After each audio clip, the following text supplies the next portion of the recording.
farm.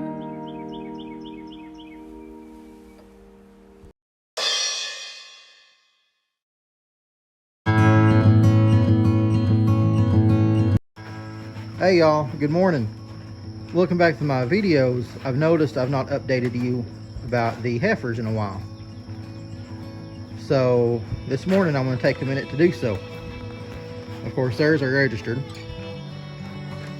And there's the other two, is our two commercial Angus. She is PCA Gene 2017. I'm not sure what her registered number is off the top of my head.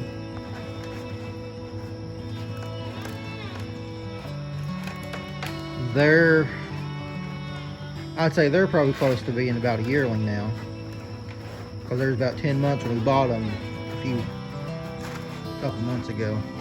But we don't know the exact date. We got them from a guy that wheels and deals in cattle all the time, so he wasn't for sure how old they are, but I'd say they're getting close to be about a yearling. What do y'all think?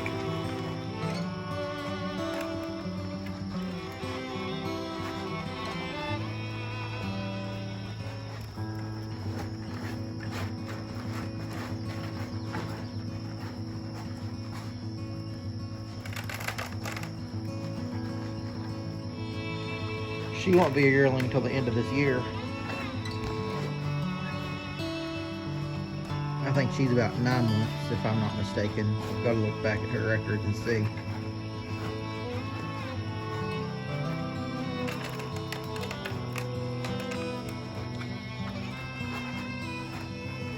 The one there on the end was the one that had all the warts on her face.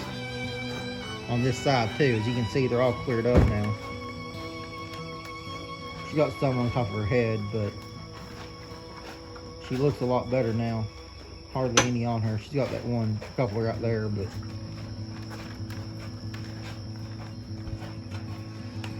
but anyways, just a short update on the heifers. I'm about to walk the my grandfather's old bull lot. We're trying to find the lot with the less fence repairs needing done right now, because these girls need to be turned out onto pasture as soon as possible, because they've been up in the barn for way too long now.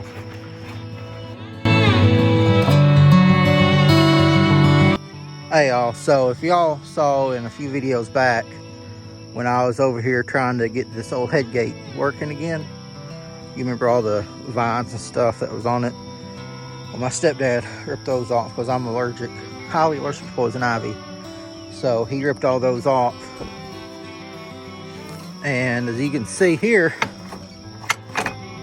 after me oiling it and him cleaning the vines off, the string still works pretty good. So the back one here is still a little stuck, but we're gonna probably make an all-day project on trying to get this head gate working again. But I think it can be done. Alright, so on to checking the fence rows.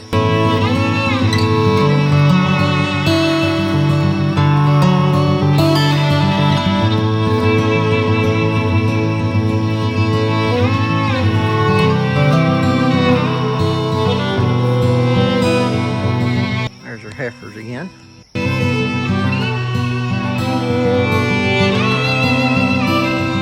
Alright, stay tuned. See y'all back in a few minutes.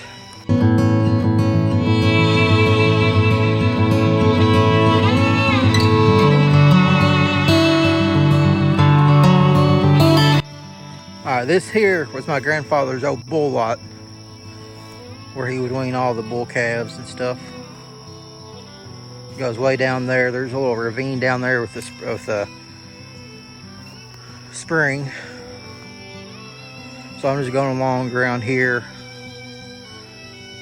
hopefully walking through this thick stuff with my uniform on. I may go home and change clothes, but I'm going to attempt it while I'm already over here.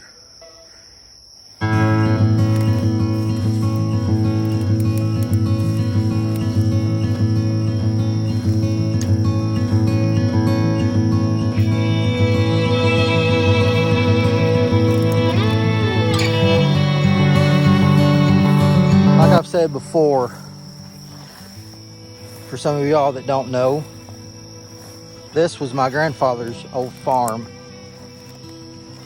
The barn where the heifers are at that you just saw was built in the 1950s.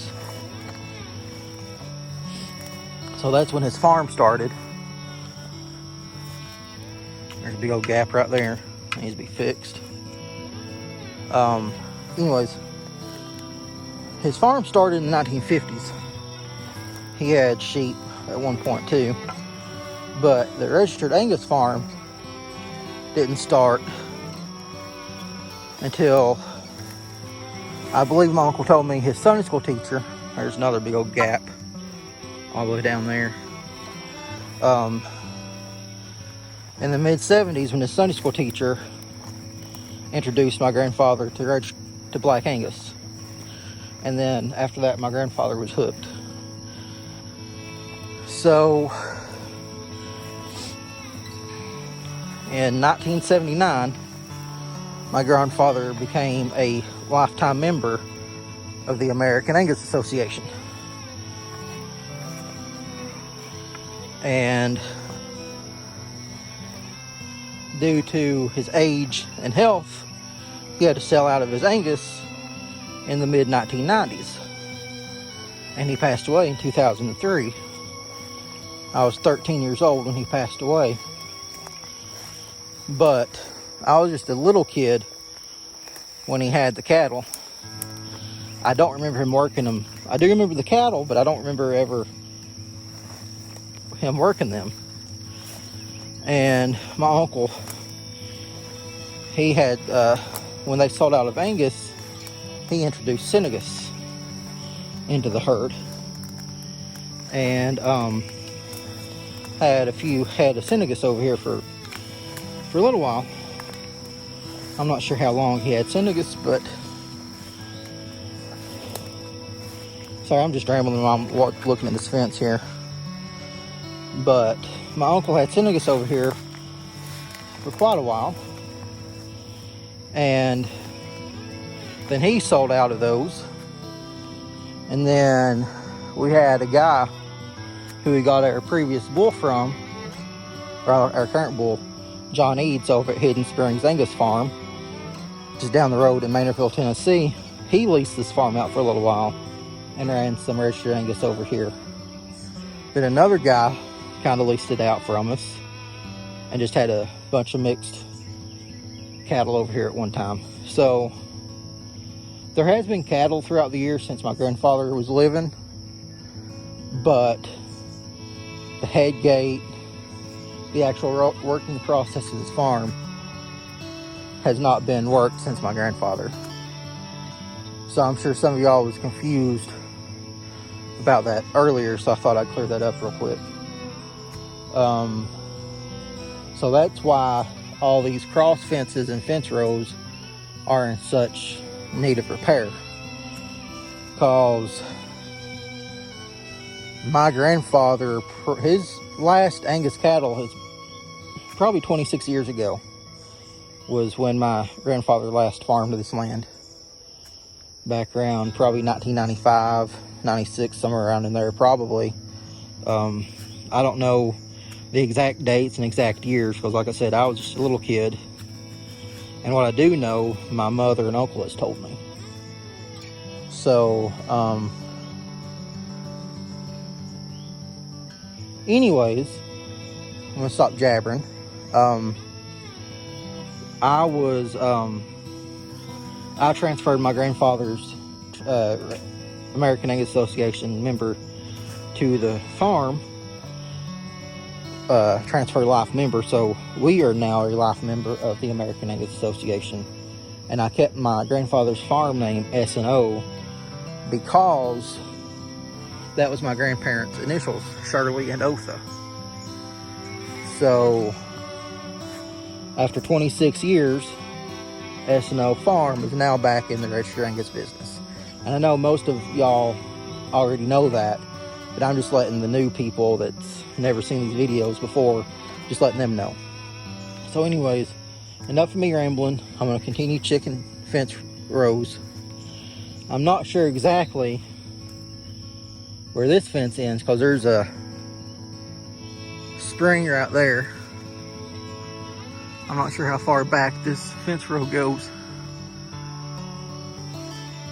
But I'm not crossing that in my work boots. So I may have to come back over another day with my other boots, get on the other side of that spring and walk that side to check. But yeah, look at this. It just needs bush hogged and cleaned up. But I'm gonna go back because we already know there's 3 spots that needs repaired. So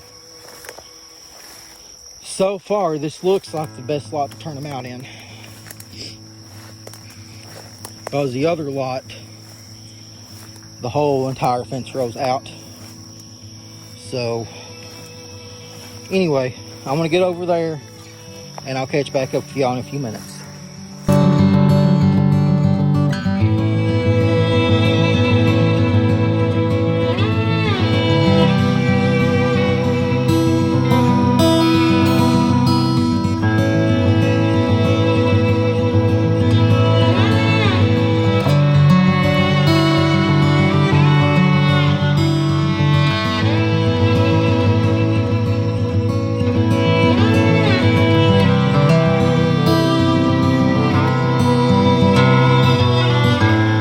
Alright guys, so the lot I was just in, that we were just in, was just way too tall and way too thick. So I came on the other side of that lot, in the main field, on the other side of the fence. See, look at it. It just, I mean, this grass is coming up to my chest, guys. So I may not be able to check this whole entire fence right now, because I just got off work and I'm wearing my work clothes. And it's up to my chest, so I'm just gonna come back probably tomorrow sometime in old clothes and walk the rest of the fence line. I may make a video of that if I find something interesting for you guys. But anyways, enough of a video for today. I just got off worked the last 12 hours, so I'm gonna go home, take a little nap, and I'll catch y'all on the next video.